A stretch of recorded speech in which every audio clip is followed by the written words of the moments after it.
Hello everyone. You don't have to be a Judo black belt or even be a fan of this sport to know where most martial arts originated. In Asia, of course. Japanese, Chinese, and Korean masters have taught karate, taekwondo, aikido, and other martial arts to several generations of people. In China, the history of these arts is particularly interesting. It is inextricably linked to religion. It's believed that local monks created most martial arts in the Chinese Empire. But not just any monks. We are talking about the legendary Shaolin warriors. They even inspired George Lucas to create the Jedi in Star Wars. Many legends have been told about these monks over the centuries. Many people consider them to be superhuman, capable of breaking the boundaries of the human mind, while ignoring both pain and the laws of physics. In today's video, we will tell you in detail how Shaolin monks are trained without mercy, what they have to endure in order to be accepted in the monastery, and why everyone considers them invincible. By the way, if you haven't subscribed to our channel yet, don't forget to do so you won't miss our new videos. Let's get it on.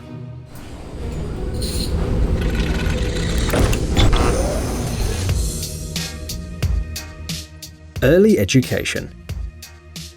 Before talking about the training program for young monks, we'll briefly tell you the history of the Shaolin. The monastery dates back to the 5th century. In the 6th century, soldiers were trained here to defend the Chinese Empire. This lasted for several centuries, until the 1920s, when a military leader set fire to the legendary home of the skilled fighters. The fire destroyed important sources of knowledge that the masters had passed down from generation to generation, and for half a century, the Shaolin monastery fell into oblivion. The masters who possessed precious techniques were dying, so the future of the ancient traditions was in doubt. Fortunately, the Chinese authorities realized this in time, and in the 80s, the monastery got a new lease of life. To become a Shaolin warrior, kids start training at a very young age. As a rule, training sessions begin at the age of 3, and even the youngest students have to work very hard. Just like the adults, they get up at 5 AM and go to class. It's not uncommon for children to cry and want to go back to their mother, as is the case in any summer camp. But Shaolin teachers don't pay attention to that.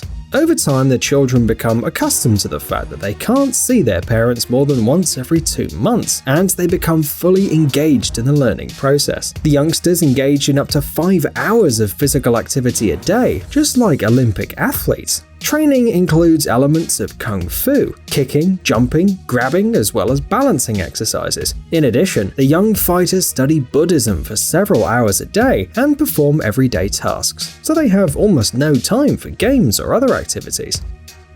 Going down the stairs. Do you want to know what kind of exercises the monks practice to achieve a perfect physical shape? Well, we will tell you. Here is an example of the usual training of these skilled warriors. Don't you just get tired by looking at them? We do. For this exercise, you must use all the muscle groups, so an untrained person probably wouldn't last a few seconds. Compared to this, planking's nothing. And there are versions of this exercise in which you have to stand on your hands or jump. Normally, the first training session in the Shaolin monastery begins before breakfast. In the morning hours, the monks stretch and warm up their muscles, and also train the so-called childish skills, i.e. flexibility and balance, which an adult often loses over the years. But don't think it's easy. The monks also run and do push-ups and jumps right after the warm-up. Training then lasts about an hour, after which the monks eat breakfast, study theology, tend to the grounds and get some rest. And in the afternoon, it's time for the second training, this time for endurance and fighting skills, which we'll talk about later. Iron Hand. The following exercise is known as Iron Hand for a very good reason. The idea is to make certain body parts as strong as if they were made of steel. This is necessary not only to perform in front of the thousands of tourists who come to see the shows of the modern Shaolin monks. The challenge is to tolerate even very strong blows to the torso, limbs, and head without consequences, and to use parts of your body which are as strong as cold weapons against your enemy. It is difficult to explain exactly how the monks give power to their hands or belly, but to do so, it's necessary to channel the internal ki energy to the right part of the body, as well as to control your breath. For For example, at the right moment, you have to hold your breath or strike as you exhale. However, the methods for performing these tricks are secret, and they remain unknown even in China. The Shaolin monks don't like to reveal their knowledge. At first sight, the exercises to develop the iron hand may seem like a waste of time, but it's much more difficult to do these exercises correctly than it seems. Hitting the water, for example, sharpens the precision and strength of the warrior. If you have ever belly jumped into a pool, you must know how unpleasant it can be. In this case, the same thing happens, only the monks don't feel pain anymore. Often, teachers force students to perform this task on especially cold days, so that along with the strength of the impact, they also have to develop tolerance to low temperatures. In this case, the monks stand in front of pots of sand or beans and take turns sticking their palms in there. You think there's nothing special about this? Then you're wrong. After only a couple of seconds, this fun activity begins to become a real torture for your fingers, which have a lot of nerve endings, and the monks have to undergo this exercise for several hours almost every day. They end up having powerful fingers, like Wolverine's claws, and a complete indifference to pain. Chinese weightlifting. Another exercise. Here, the fighters grab a wooden bar with a heavy pot attached to it and turn it while keeping the pot balanced. This may also seem like an easy task, but you can't imagine the tension they experience in their shoulders. The most important thing is that monks repeat these exercises many times during their lives. After all, this is the main idea of Kung Fu, to repeat something until it becomes a part of your nature. And most of the time, they perform the same exercise millions of times, regardless of the result. It takes a lot of patience to do the same thing for so many years, and also to overcome severe pain, don't you think? Running on water. You probably think that only Jesus can walk on water without sinking, but the Shaolin monks are up to the task too. Just look at Shi Liliang. A few years ago, he walked 125 meters on water, however with some help. There was a fragile bridge of thin planks under his feet. If you think that that makes the task easier though, then you're very much mistaken. The thing is that plywood boards float on the water and are not secured in any way. Of course, they offer grip while you run, but to run on a structure like this for at least a couple of meters without falling, you need to have incredible speed, perfect balance, and a lot of strength. By the way, this Shaolin student holds the world record for running on water. He set his first record in 2009, running 18 meters. To achieve this, he trained for 10 years. Just imagine how long that took. As time went by, his performance improved, and now he plans to cover a distance of 150 meters. Skeptics, meanwhile, challenge him to make at least a couple of steps without the boards. In any case, we really think that Shi Liliang's example is inspiring, and his story is incredible. Not only did he endure all the trials of the Shaolin school, but he also arrived here much later than other kids. He only began training in 2000 when he was already a man and was working as a driver. When Shi was a child, he loved Kung Fu films and dreamed of being like his heroes. So one day, while passing near a Shaolin school, he decided to leave everything and pursue martial arts. Could he become a superhero?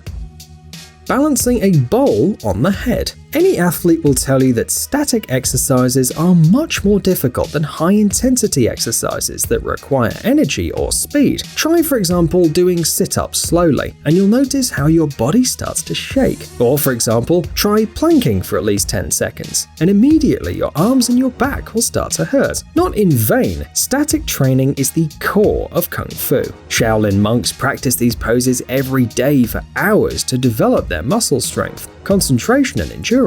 This is, for example, one of these standard poses. The student stands with his arms open, legs shoulder width apart, and knees slightly bent, making the task very difficult. To control the posture and execute this task correctly, each student has a bowl of liquid on his head and hands. They can't spill the liquid under any circumstances. In a more difficult version of this exercise, the monks stand on special pillars and hold oil lamps in their hands. Want to tell us about how hard your leg day was? Iron fingers. Shaolin monks must be able to lift loads heavier than their bodies, and the fingers are one of the fundamental elements for this kind of exercise. Their strength and endurance are in fact much more important than the strength and the size of the biceps. One proof of that is that under the robe, monks are lean, and their muscles are not supernaturally sized. To train their deathly grip, Shaolin students undergo another torture, putting their hand between two rollers. Only the most experienced monks are able to do this. After all, you mustn't only overcome the pain, but also channel the vital force of ki into your hands so that you don't lose your fingers. Finger handstand. As a result of the previous exercises we've mentioned, the extremities of the Shaolin masters acquire supernatural powers, so much so that they can do handstands while only using their index fingers. Do you remember Shi Liliang, the monk who can run on water? He also set another impressive record. He did a handstand for 10 seconds, not with two, but with one index finger. Of course, some people are very skeptical of the monk. Supposedly, he doesn't fall to the ground thanks to the wooden board. In fact, it does help him keep his balance a bit. However, the fact that no one has been able to publicly repeat Liliang's record proves how cool he is. Neck of steel. Having iron hands is great and very useful in a fight. However, many Shaolin monks know how to give unbelievable strength not only to their limbs, but also to less obvious parts of the body. Hang a few seconds from a rope tied around your neck and come out alive? Easy, although it is actually the result of a very complicated workout. To achieve these skills, the monks have to torture themselves for decades with exercises. For example, hitting their necks against a wooden stick, developing a complete indifference to pain, and acquiring the ability to turn their muscles into stones under any pressure, although it looks very frightening. Unbreakable skull. Perhaps the most famous skill of Shaolin monks and kung fu fighters is the ability to break different solid objects, such as swords and bricks, with their heads. It is rumored that the students of the monastery begin training for these tricks at a very early age. At first, they carefully hit a wall, putting a layer of silk between the head and the brick. As the years pass, the students' skin, bones, and muscles become stronger, so they begin to hit harder, and may stop even using the silk layer. In the end, the steel head is the monk's most dangerous weapon. After all, it's like being hit with a huge stone. In combination with the iron hand, the Shaolin monk becomes a real fighting machine. Some say that to strengthen the skull, Shaolin warriors even sleep on their heads. We don't know if this is true or not, but judging by the incredible shows they put on for the audience, it may well be true. Bed of knives.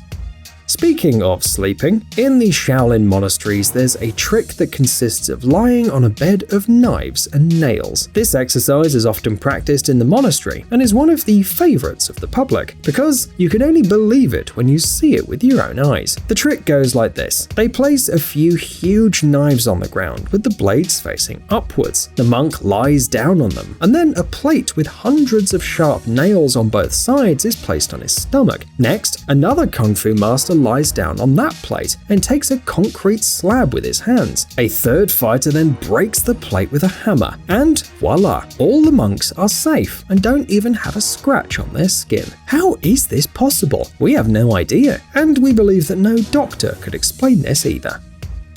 Firewalking. However, it is possible to explain how people lie on nails or walk on them. After all, not only Shaolin monks are able to do this. It is very simple. The smaller the area of contact, the greater the pressure. We know that sounds complicated, but just so that you understand, the pressure exerted by a woman wearing shoes with pointed heels is much greater than what an elephant with one foot can exert on the ground. By the same logic, if there was a single nail, the attempt to stand on it would not end well. But if there are hundreds of them, the pressure will be evenly distributed on the foot or back, saving you a lot of pain. All you need is practice, under the supervision of a professional, of course. Another spectacular trick that the audience loves is running over hot coals. How do people manage not to burn themselves in the process? The answer is simple as well. Usually, the feet or hands are wet beforehand. The liquid evaporates instantly and forms a protective vapor layer on the skin. You can observe the same phenomenon on if you drop some water on a hot pan. The water doesn't spread in the same way as on a table, does it? On the contrary, you'll see a sphere rolling on the surface. It's due to that protective layer of steam. However, you do have to run over the coals pretty quickly to reduce the risk of getting burned. Hold on a second. Do you want to see some crazy stories from real life? Nothing dull, only action, only adventures, chases and fights, love confessions and sudden betrayals. Don't believe us? Well, follow the link and see for yourselves. Our animation channel Private Diary reveals the deepest secrets. Don't forget to subscribe.